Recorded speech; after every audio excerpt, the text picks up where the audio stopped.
लगभग 4,500 साल पुरानी बात है। एक महान सभ्यता सिंधु नदी के किनारे फली फूली। ये थी हड़प्पा सभ्यता।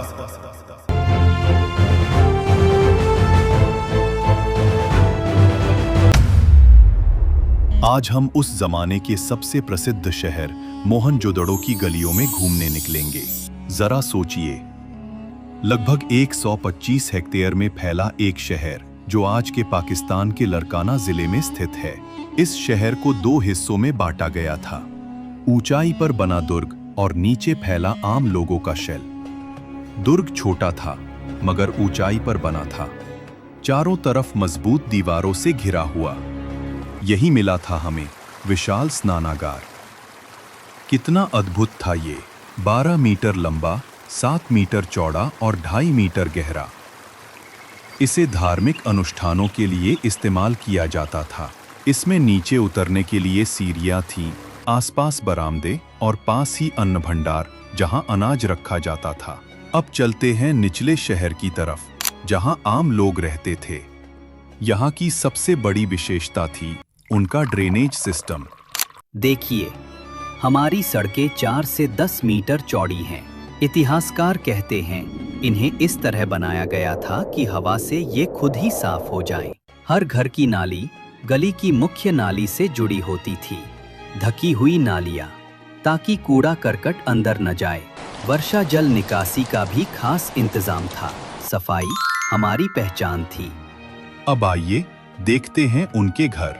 हर घर में बड़ा सा आंगन था, चारों ओर कमरे और बीच में एक कुआं। ये आंगन हमारे लिए बहुत काम का है। हम यहाँ खाना पकाते हैं और बाकी काम भी यहीं करते हैं। केवल मोहनजोदड़ो में ही लगभग 700 कुएं मिले हैं। कई घरों में सीढ़ियां थीं, यानी 2 मंजिल के मकान भी थे, और हर घर में पक्की ईंटों से बना स्नानघर मौजूद था। हड़प्पा के लोग जीते कैसे थे? उनका मुख्य काम था खेती और पशुपालन। हम गेहूं, जौ, दाल और सफेद चना उगाते हैं। बैल से हल जोतते हैं। कि काली बंगन में जुते हुए खेतों के निशान भी मिले हैं। हम नहरों और कुओं से सिंचाई करते हैं। वे लोग मवेशी, भेड़, बकरी और सूअर पालते थे। मछलियां, पक्षी और जंगली जानवर भी उनके भोजन का हिस्सा थे। यह सभ्यता और भी कई मायनों में खास थी। यात्रियों के लिए सराएं थीं। शहर के बाहर भट्ठियां रखी जाती थीं ताकि प्रदूषण न हो। रात में पहरेदार गश्त लगाते थे और कूड़ा हमेशा नगर से बाहर गड्ढों में दबाया जाता था। समाज में भेद भी था। कुछ लोग सादगी से रहते थे तो कुछ विलासिता में। यह थी मोहनजोदड़ो की कहानी, एक सुनियोजित, उन्नत और रहस्यमय सभ्यता की झलक, जिसके अवशेष आज भी हमें अचंभित करते हैं। हमने मोहनजोदड़ो के भव्य शहर को देखा, लेकिन इस सभ्यता में और क्या खास था? आइए अब हम उनके समाज, आस्था और सबसे जरूरी उनके पतन के कारणों को समझने की कोशिश करते हैं। हड़प्पा समाज में सामाजिक विभिन्नता थी। इसकी जानकारी हमें 2 चीजों से मिलती है: शवाधान, अंतिम संस्कार, और विलासिता की वस्तुएं। कुछ कब्रों की बनावट एक दूसरे से अलग थी। कुछ में ईंटों की चिनाई की गई थी, जबकि कई कब्रें बहुत सामान्य थीं। व्यक्तियों को मिट्टी के बर्तन और आभूषणों के साथ दफनाया जाता था। इससे पता चलता है कि हड़प्पा के लोग पुनर्जन्म में विश्वास रखते थे। देखिए, इस कब्र से तांबे के दर्पण, मनके और आभूषण भी मिले हैं। ये संभवतः किसी अमीर व्यक्ति की कब्र रही होगी। सामाजिक भेद को पहचानने का दूसरा तरीका है इस्तेमाल की जाने वाली वस्तुएं। बाजार में ये हमारी रोजमर्रा की चीजें हैं, जैसे चक्कियाँ, मिट्टी के बर्तन और साधारण औजार। ये आसानी से उपलब्ध थीं और पत्थर या मिट्टी जैसे सामान्य पदार्थों से बनी थीं। और ये हैं विलासिता की वस्तुएं। ये बहुत कम मात्रा में मिलती हैं, इसलिए महंगी और दुर्लभ हैं, जैसे फयांस के पात्र और स्वर्णाभूषण। ऐसी वस्तुएं हमें मुख्य रूप से लोथल जैसे बड़े केंद्रों पर मिलती हैं। हड़प्पा शिल्प कला में मनके, मोहरे, बांट और धातु कर्म प्रमुख थे। हम कार्नेलियन, जैस्पर, सेल खड़ी, सोना, तांबा और कांसे से मनके बनाते हैं। सेलखड़ी तो इतना नरम पत्थर है कि हम इसके चूर्ण को सांचे में डालकर भी मनके बना लेते हैं। मनके बनाने में घिसाई, पॉलिश और छेद करने की प्रक्रिया होती है। और उनका व्यापार कैसे चलता था? हम मुहरों और मुद्रांकनों का प्रयोग सामान की सुरक्षा के लिए करते हैं। अगर कोई सामान दूर भेजा जाता है तो थैले के मुंह पर गीली मिट्टी लगाकर उस पर मुहर की छाप लगाई जाती है। अगर छाप में कोई बदलाव आया तो पता चल जाता था कि सामान के साथ छेड़छाड़ हुई है। उत्पादन केंद्रों की पहचान उस जगह से होती थी जहां औजार और बचा हुआ कच्चा माल ज्यादा मात्रा में मिलता था।